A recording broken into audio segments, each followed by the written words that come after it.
Hola, soy Rafa Monterde, del Departamento de Proyectos de Ingeniería de la Universidad Politécnica de Valencia. Y en este vídeo te quiero hablar de la aplicación del método Kanban, es decir, cómo desarrollar, cómo poner en marcha en la gestión de nuestros proyectos un modelo de trabajo Kanban, un sistema sin desperdicios.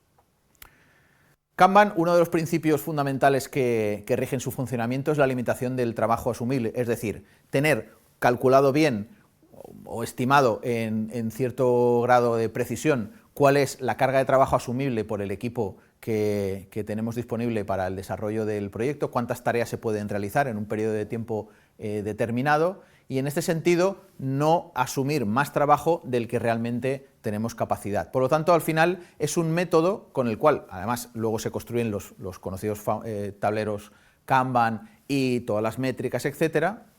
La limitación, lo que se conoce como el WIP, el trabajo en curso, el Work in Progress, nos limita y por ejemplo, nos ayuda a organizar cuál es el flujo de trabajo. Es decir, no se realiza un trabajo nuevo si no hay espacio dentro del tablero, si no hay espacio dentro del trabajo en curso, ¿de acuerdo? Por lo tanto, Kanban es, entre otras cosas, un otorgador de permisos, ¿vale? ¿Cómo ponemos en marcha un modelo Kanban en un proyecto? Pues básicamente estos serían los puntos que tienes en la diapositiva. Definir el mapa de flujo, crear el tablero, definir lo que comentábamos, el trabajo en curso, el work in progress, crear las tareas de trabajo y ponerlas en tarjetas para visualizarlas, y muy importante, hacer la medición del tiempo en el que cada tarea se desarrolla, ¿de acuerdo? Vamos a ir viendo en detalle cada uno de ellos. Lo primero que tenemos que hacer es definir el flujo de trabajo. El flujo de trabajo no es algo propio de Kanban en el sentido de que haya una sola manera de hacerlo. El flujo de trabajo depende de cada proyecto, de cada servicio, de cada producto. Es decir, las cosas se hacen de determinada manera en función del sector de trabajo o del tipo, la tipología de proyecto en la que estamos trabajando. Luego eso se desarrolla al margen, entre comillas, de lo que es el método. Pero el método necesita que identifiquemos esas diferentes etapas, porque esas son las que van a marcar nuestros diferentes estados, ¿de acuerdo? Mira, por ejemplo, este ejemplo que podría ser válido para un montón de cosas. Imagínate, pues no sé, estamos haciendo un servicio que tiene que ver con trajes a medida, por poner un ejemplo. Pues este podría ser el reflejo del flujo de trabajo a la hora de desarrollar nuestro servicio. Recibimos la solicitud del trabajo, analizamos cuáles son las características de ese trabajo, pues puede ser desde las características de la ropa que se pide, ¿vale? El tipo de, no sé, pues una chaqueta, por ejemplo, y luego también análisis en detalle, por ejemplo, de datos que necesitamos del cliente, necesitamos sus medidas, ¿de acuerdo? Bien, a partir de ahí desarrollamos el producto, que es construimos la pieza de ropa, ¿verdad? Y después podríamos hacer un trabajo de revisar que todo esté correcto, es decir, que no haya ningún tipo digamos, de detalle, que no haya ningún tipo de defecto, etcétera, para luego, cuando ya lo tenemos revisado y que la calidad es total, pues tenerlo en estado determinado, disponible para entregar al cliente, ¿de acuerdo?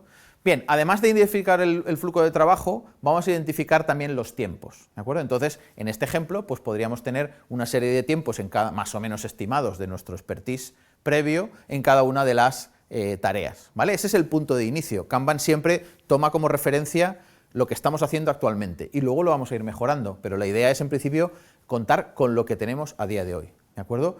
Entonces, estimamos también cada etapa y también las esperas que tenemos para pasar de una etapa a otra, porque también las esperas son importantes a la hora de gestionar el flujo, ¿de acuerdo?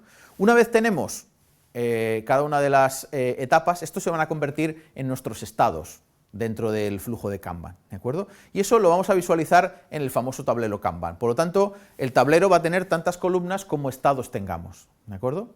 En este caso, pues teníamos los estados desde la solicitud hasta terminado, ¿vale? En el que el trabajo fundamental se centraba en el análisis, el desarrollo, creación de la pieza y la revisión de la calidad del producto, ¿de acuerdo? En algunos casos también los elementos que tienen que ver con estados en los que hay análisis, desarrollo y revisión, por ejemplo, que tienen, digamos, situaciones en las cuales se puede acabar el trabajo en curso, pero por alguna razón no pasa directamente al siguiente estado, ¿vale? Como podría ser, por ejemplo, hacemos las medidas del traje, de la chaqueta, pero conforme terminaron las medidas, no se pone, digamos, el funcionamiento, la maquinaria para desarrollar la pieza, sino que a lo mejor pues, se tiene que esperar porque hay otras en cola, ¿de acuerdo? Pues ahí se suele utilizar también, digamos, unas subcolumnas en las que se marca que ese trabajo está en curso o que ese trabajo está terminado, el de ese estado en particular, ¿vale? En esa parte del proceso, ¿de acuerdo?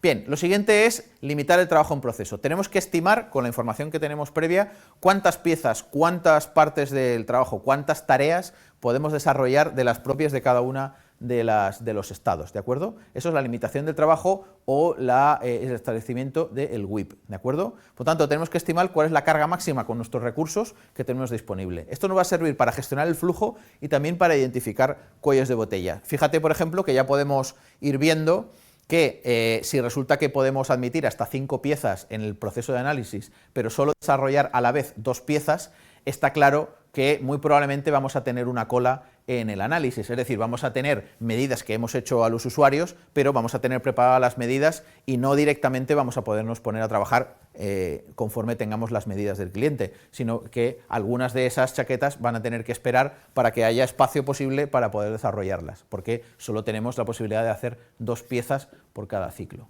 ¿de acuerdo? Bien, a partir de ahí, ¿qué hacemos?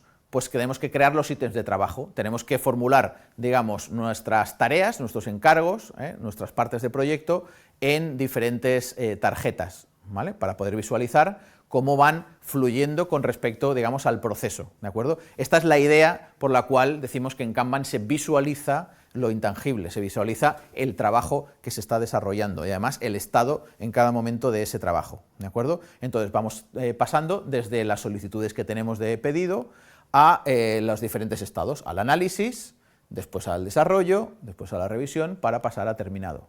Como decíamos antes, fíjate que aquí solo podemos tener 2 piezas, no podemos tener más. En el análisis tenemos 3 tareas, ¿vale? Podríamos llegar a tener hasta 5, ¿verdad? Pero en el desarrollo solo tenemos 2, ¿de acuerdo? Por lo tanto, seguro que en el análisis hay parte de las tareas que se pueden terminar, pero que todavía no pueden pasar a desarrollo, ¿de acuerdo? Bien. Se pueden visualizar diferentes tipos de tareas, ¿vale? Una manera de enriquecer el tablero es utilizar tarjetas de diferentes colores, por ejemplo, para identificar, por ejemplo, diferentes personas que están relacionadas con la tarea, es decir, el encargo de cada tarea se lo podemos hacer a una persona diferente y esa persona tiene un código de color, por ejemplo.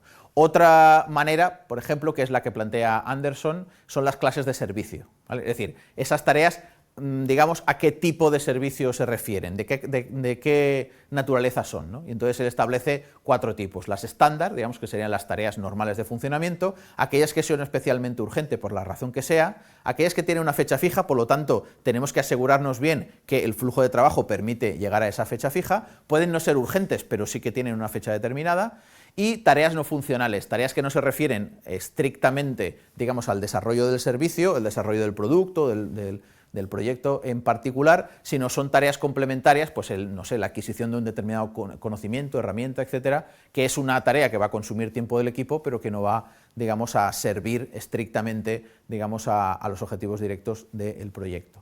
¿De acuerdo?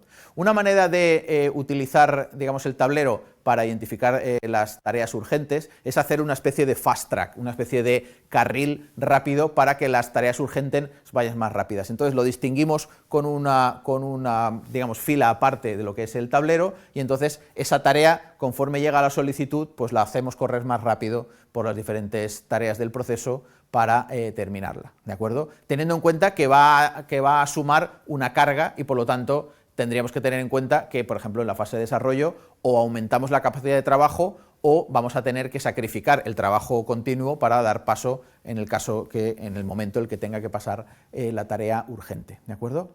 Bien, entonces, la creación de tarjetas requiere de implementar dentro de las tarjetas una determinada información. ¿Cuál es esa información? Básicamente, tienes aquí un ejemplo de contenido habitual de esas tarjetas, ¿vale? Es un contenido muy sintético, un identificador único, sobre todo si luego además lo vamos a implementar en un sistema informático, eso nos viene muy bien, un título ¿vale? Y una breve descripción de en qué consiste. Muy importante, ubicar espacio de fechas de entrada y salida, por lo tanto, cuando entra al sistema ponemos la fecha y cuando sale también. Y luego eso nos va a servir en el análisis y sobre todo en la generación de nuestras métricas, ¿vale?